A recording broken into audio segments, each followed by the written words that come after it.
Hello ladies and gents, and welcome to another episode of Cycling Insider.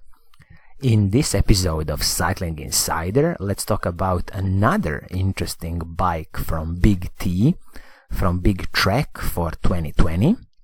And this time it's going to be the Trek Emonda SL7 Disc. I'm looking at this bike on the Trek US website, and the retail price is $5,100.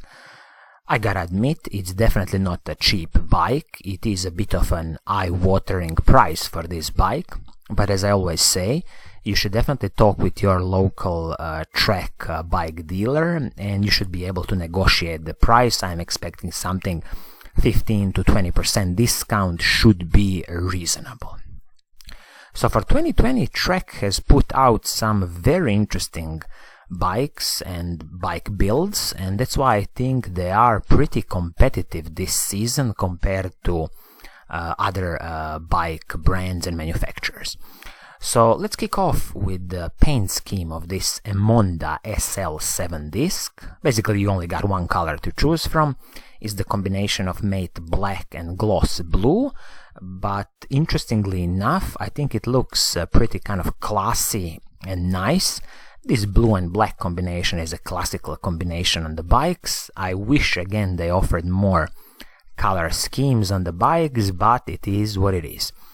As you already know, Trek's Emonda range is the range of the bikes that are light, fast, climbers bikes. These are the bikes that you might see a lot of pros riding on the Trek Segafredo team. And personally, I think this is probably the best bike that Trek has put out recently compared to some other lineups that they have. So Emonda would definitely be my first pick out of the Trek's bike range for 2020. So let's dive into the tech specs of this bike, and let's see what does it offer for about $5,100. Let's kick off with the frame. So the frame is the Trek's 500 OCLV carbon. So it's not top of the line carbon that Trek does. So the top of the line is 700 OCLV, but don't worry, Trek does extremely good carbon fiber frames and forks, and as always you got a lifetime warranty on Trek's carbon fiber frames and forks. So the frame is the OCLV 500 carbon, and the fork is the SL full carbon fork, and the frame and fork are ready for 12mm through axles, which are now a standard on, I would say, any decent bike. Also on the fork side, just to mention that there is a carbon steerer also on this fork. Moving on to the wheels, this was a bit of a decent surprise, a nice surprise for me.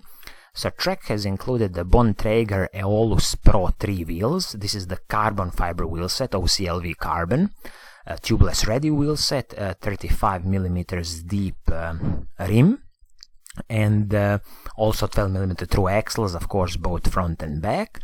And the hubs on this wheel set are Bontrager's own hubs. I don't know about the durability of these hubs. I think in the old days DT Swiss was doing the internals on these hubs, and I hope it's still the case now.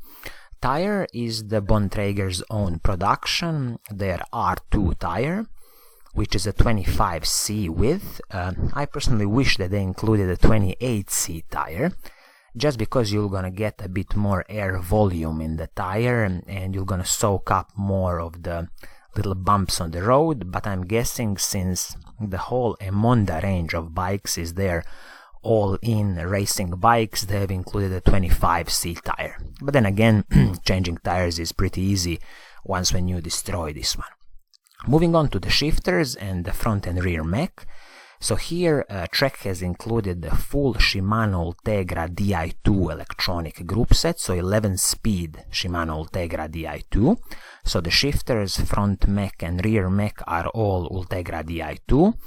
And the crankset is also Shimano's Ultegra range, so R8000, 50-34 chainrings. And the crank length depends on the size of the bike that you order. So 5034, a nice compact crankset, and it's paired with the cassette, which is again Shimano's Ultegra cassette R8000, and this one is 1128 cogs, 11-speed cassette. So it's a very nice climbing cassette, and the rear mech on this bike can take up to 30 cog cassette. And I'm glad that the Trek didn't cut corners here and they've included an Ultegra cassette, not like 105 cassette or something cheaper. Chain is also Shimano's Ultegra chain, HG701 11-speed chain, so again, nice addition from Trek and no cutting corners. Moving on to the saddle, we got again the in-house saddle from Bontrager, their Montrose Comp saddle. That's a standard classical saddle. If you don't like it, it's easy to replace it. It's not an expensive part. Seat post, which is nice to see, is the carbon fiber seat post. The length of the seat post depends again on the size of the bike that you order.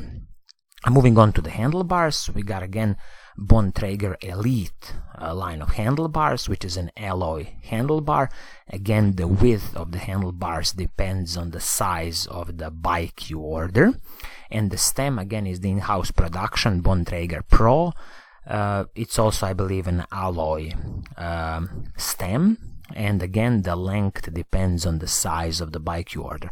So you see now, you've probably noticed that they don't have any more like specific, I don't know, women's geometries, men's geometries. It's kind of, everything is now dependent on the size of the bike you order, so a few of the components are adjusted to the size of the bike you order.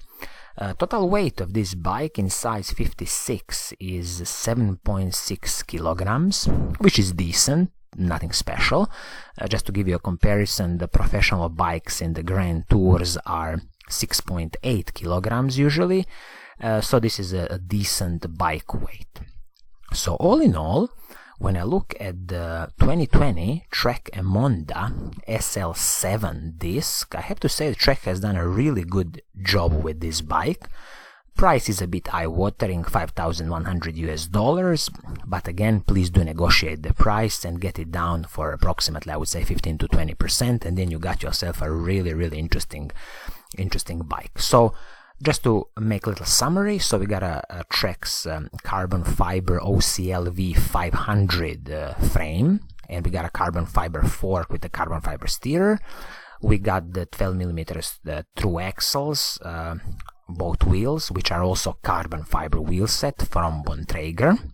We got a carbon fiber seat post on this bike, and the full components are from Shimano Ultegra. So electronic Shimano Ultegra group set, 11 speeds, so shifters, front mech, rear mech, and also we got Shimano's Ultegra hydraulic disc brakes on this bike, 160mm rotors definitely on the front, and I believe it's also 160mm on the back. And as I can see from the photos, they have included not the cheapest Shimano disc braking rotors, but the ones which should be on the ice-tech level of the rotors. So all in all, very interesting bike from Trek. If you are in the position to spend about $4,000 or $5,000 US, you should definitely consider this bike. I don't have any special complaints about this bike. I think Trek has done a pretty good job for 2020 season.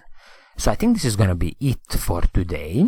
I hope you like what I'm doing. If you do, please do subscribe and press that little bell icon so you are notified the next time I make more and more videos. And as always, I will see you soon in the next episode. Pura Vida!